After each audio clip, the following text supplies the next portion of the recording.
The policy brief that I just authored for the Egmont Institute is called Procurement by Proxies, and it deals with the topic of how Malian and Nigerian juntas have ousted multilateral security partners such as the UN and the EU in the last year, and also have taken over equipment and bases that these institutions and these operations have left behind, sometimes by forcing them to leave very quickly. So at the moment, the situation is quite divided in the region. In Mali, MINUSMA is out, France is out, but the EUTM remains in place, and so does EU CAP.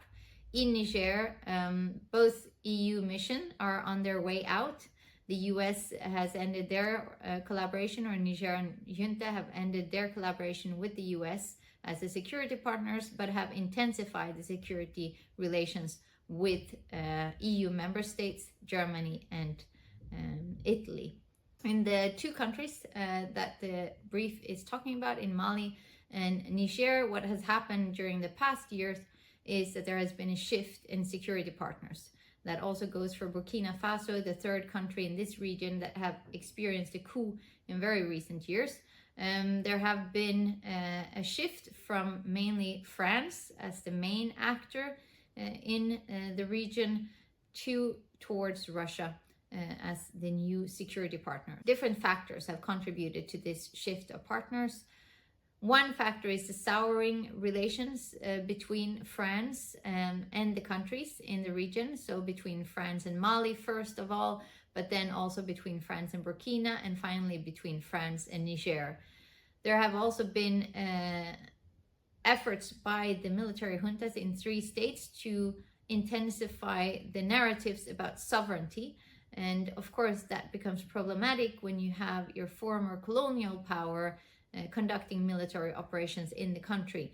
So the narratives of sovereignty have been intensified by these juntas, who are driving a populist discourse to have more legitimacy with the population. The collaboration with Russia is much due to, first of all, that Russia is emphasizing the sovereignty of each of the countries. They're emphasizing the fact that they have not been colonial power in any of these countries, which is ironic given that they're right now fighting a colonial war on the European continent. But of course, the fact that they have not a colonial past in Africa facilitates this type of discourse. And the second reason to this shift in security partners could also be found in the fact that Russia is promising an empowerment of the military juntas, a regime maintenance strategy, if you want, whereby they will not go against the junta, but they will follow the junta's decision regarding what type of counterterrorism operation that will take place.